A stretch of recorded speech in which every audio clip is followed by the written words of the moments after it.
Hi guys, welcome back to my channel. Please hit the like, it really helps. So we're still on the folklore tales from Icelandic areas, and we're now on the tales of Saemunder the Learned, the Black School. In olden times, there was a school over the seas called the Black School, where young men studied sorcery and all kinds of ancient lore. This school was housed in an underground bunker, where, sturdily built, it had no windows, so it was pitch black inside. Absolutely pitch dark. Nor was there any teacher. Everything the students actually learned, they got from books. Nothing but books, written in fiery red letters, which could be read in the dark. Those who enrolled were forbidden to go out into the open air or see the light of day while standing or attending anywhere in the school or around the school. And to complete their studies, they had to remain there for 3 or 7 years. A grey, hairy hand would come through the wall every day delivering meals. The one graduate each year was the last to leave, would maintain the master of the school. He reserved the right to keep that because he was the last graduate of that year. And since it was common knowledge that the master was the devil himself, everyone wanted to avoid being the last to exit because they did not want to take the place or become in league as such, let's say. Once, there were actually 3 Icelanders together at the Black School. Saemunder the Learned, Kelfa Arnason, and Haladan Edjamarson. All 3 of them together. They were the last of the 3. They entered at the same time. Later, the priest at Fell in Stuthelhead, they were all graduating out, all at the same time. So they entered at the same time and the priest graduated them at the same time. However, I've just realised something in that story. They did not say that there was no one there to learn them, that they were just books and it was the devil himself. So where did the priest suddenly come from? That's very interesting and quite the mistake, wouldn't you say? That's interesting indeed. Saemunder offered to be the last one out, obviously freeing up the others from having to have that on their burden, and there was a great relief to the others. Saemunder then wrapped himself in a large overcoat, but let the sleeven hang empty and did not button the coat. A flight of stairs led out of the schoolhouse. As Saemunder was walking up the stairs, the devil grabbed him by the coat and said, "You're mine." Saemunder then let loose the coat and ran out, leaving old Nick with the garment alone in his hands. The iron door creaked and rumbled on its hinges and hanged shut so tightly behind Saemunder that his heel bones were hurt. A close call, he remarked, which has since been a popular phrase.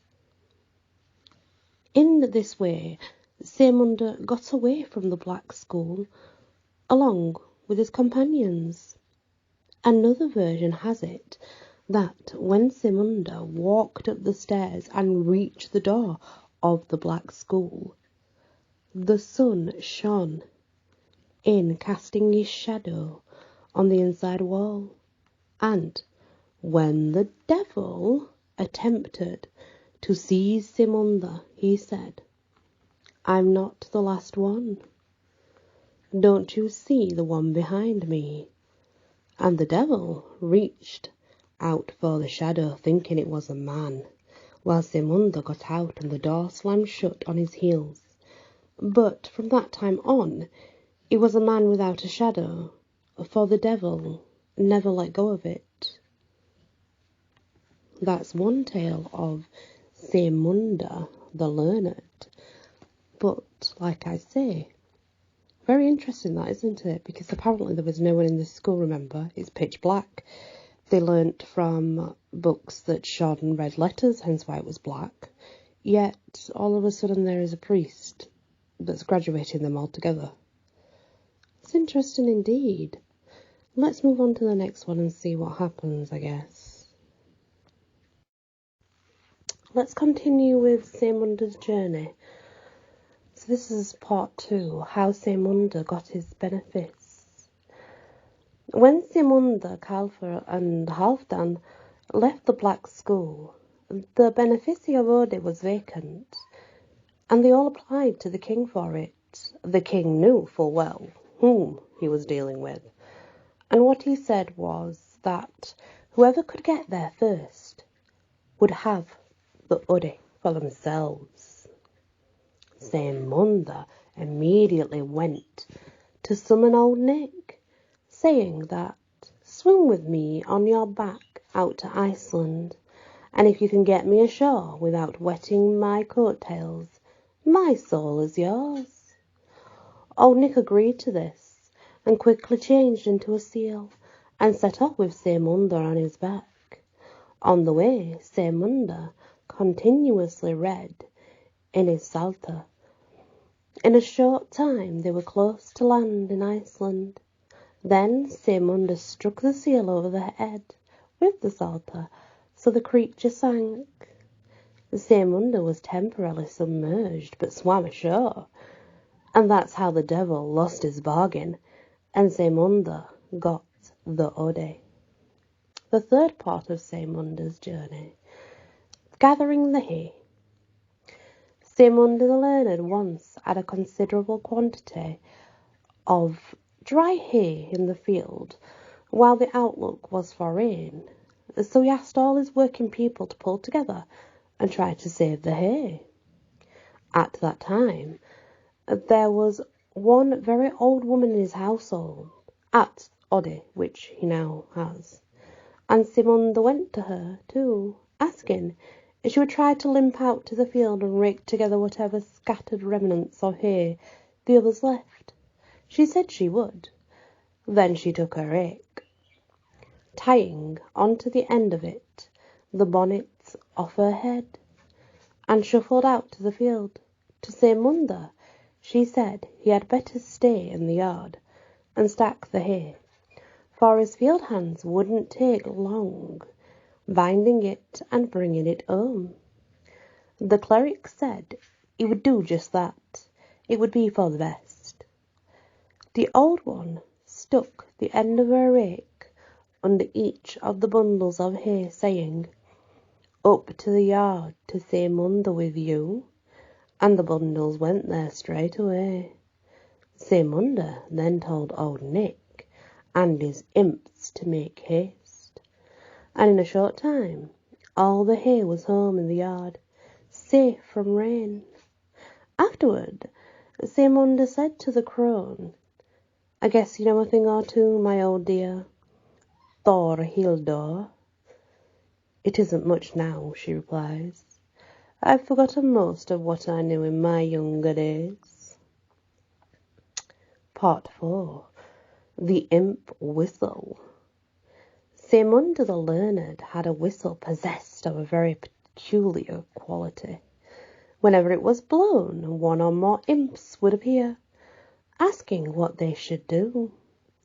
One day, Saemunder left the whistle under the pillow in his bed, where he always kept it at night.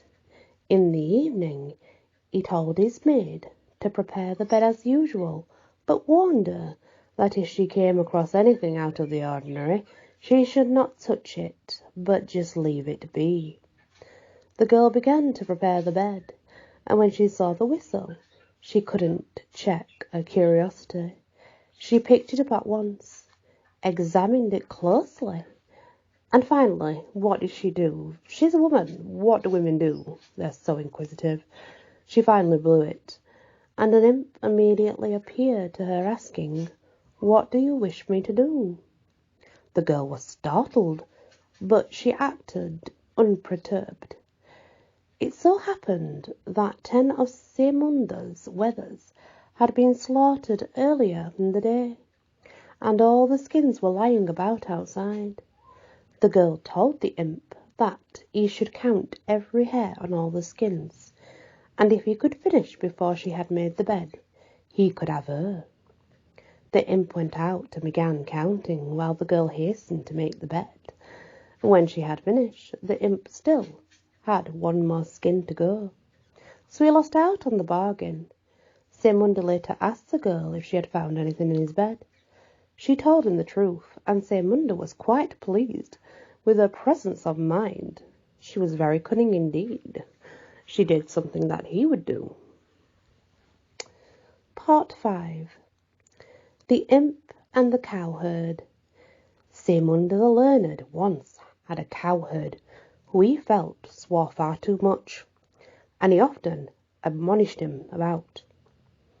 He told the cowherder that the devil and all his imps fed on the oaths and bad language people used. "Well," said the cowherd, "if I knew that old Nick would starve because of it, I would never utter a wicked word." "We'll soon see how serious you are," said Saemunder, and he placed an imp in the cow barn. The cowherd detested his new boarder because the imp did everything he could to harm and irk him, and it was just barely that the poor fellow could keep from cursing. Yet some time passed during which he was very nearly successful, and he noticed that the imp grew thinner every day. This pleased the cowherd very much, and he soon stopped swearing altogether.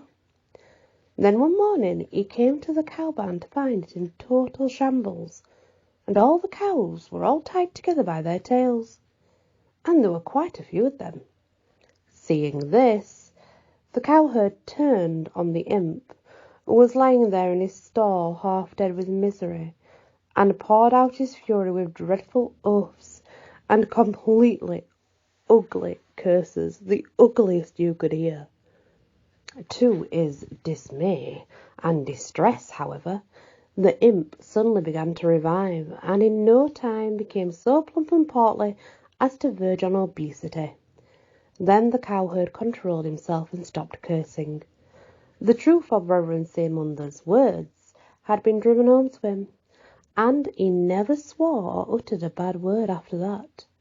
As for the imp, who was supposed to feed on his profanities, well, he soon went all the way of all flesh. You and I had better follow the cowherd's example. Part 6. Old Nick's Pact with the Weaver. With Saemunder the Learned at Oddi, there once was a maid who wove most of the fabric needed in the household. One day, as she was at the loom, a man came to her and struck up a conversation. He asked if being in service at Oddi was pretty bad. She said it wasn't too bad, although once in a while the food was rather skimpy, because so much went to feed visitors and wayfarers. You go hungry once in a while then? The man asked. Not as a rule, replied the maid. Wouldn't it be good, though, if you found a buttered cake each evening by your bedside? She said she wouldn't mind. He told her he would see to it that cake and butter be at her bedside every evening, but she would have to promise him in return never to pray for Saemunder, for if she did, she wouldn't get the cake and butter. She said she would do as asked. For a long time, that winter, she never prayed for Saemunder, even when he sneezed, and all the other people present bid God to bless him. She never did. Consequently, there was always a buttered cake at her bedside every evening. Once, as she was weaving, Saemunder came by and began talking to her, and when he said he had done so for a spell, he had a severe sneezing fit. She kept silent, acting as if she'd heard nothing. After some time, he started sneezing still more vehemently. Then the poor girl couldn't stand it any more, and she said, Don't sneeze your sense away, Reverend Saemunder. God help you. The Reverend Saemunder immediately stopped sneezing and said, I don't think you'll have your cake and butter tonight. And from then on, she never got cake and butter from Old Nick ever again. The end. Very odd, isn't it? So, if we look at Saemunder from the beginning to the end, he was in a school of sorcery, and there was meant to be no one there, but then all of a sudden there was a priest. And he's gone through this journey of, well, outrunning Old Nick. I mean, he's done Old Nick a few times over, hasn't he? But now he's a priest, and is godly. I am so confused. Like, how do you go from a black school of magic and sorcery and it's confusing to me. Anyway, guys, I actually really enjoyed it though. Even though short, I really like it a lot. I think it's really fascinating. Thank you for listening. Please hit the like. Share if you can, because it does help, and I truly appreciate it always. Many blessings.